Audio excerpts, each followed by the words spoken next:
Mga titignan mo, ang galing daw ang tama.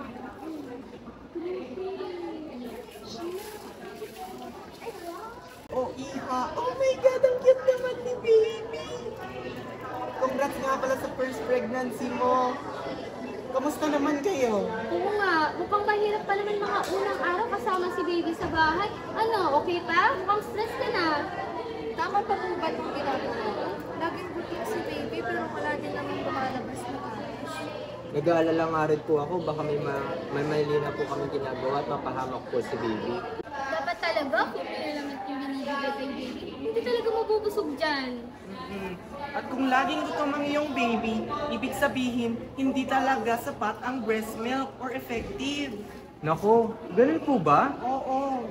Akala ko sapat ng breast milk, hindi ka malabo. Ito pa na yan.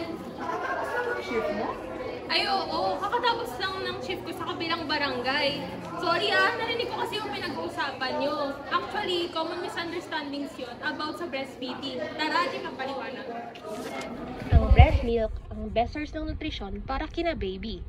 Sapagkat ito ay may mga antibodies na nakakatulong upang protektahan si baby sa iba't ibang mga sakit.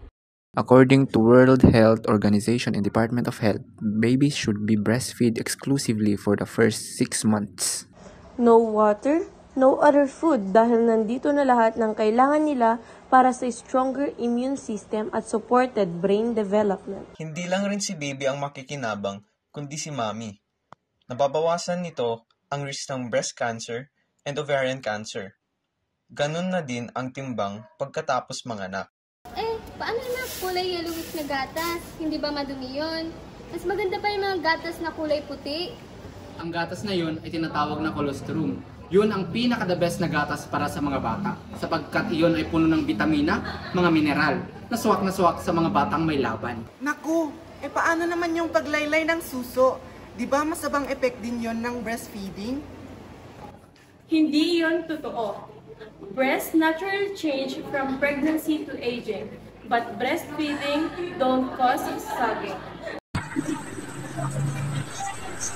Paano po ba ang tamang pagpapabreastfeed? Dapat ay nasa komportableng posisyon si mommy. Ang tiyan ng baby ay katapat ng tiyan ni mommy at nasa straight line ang ulo, leeg, at likod ni baby. Dapat ay ilapit si baby sa suso, not the other way around, para komportable si mommy. Malalaman mong tama ang pagdede ni baby kung ang baba niya or chin ay nakadikit sa suso at ang pisngi niya ay bilog at puno. Tama naman palang ginawa natin eh. Dahil sa'yo, healthy si baby. Masaya akong marinig yan. Marami palang benepisyo ang breastfeeding. Ipagpapatuloy ko ito kung sino ganun. Simula ng malusog na kinabukasan, gatas ng ina ang kailangan.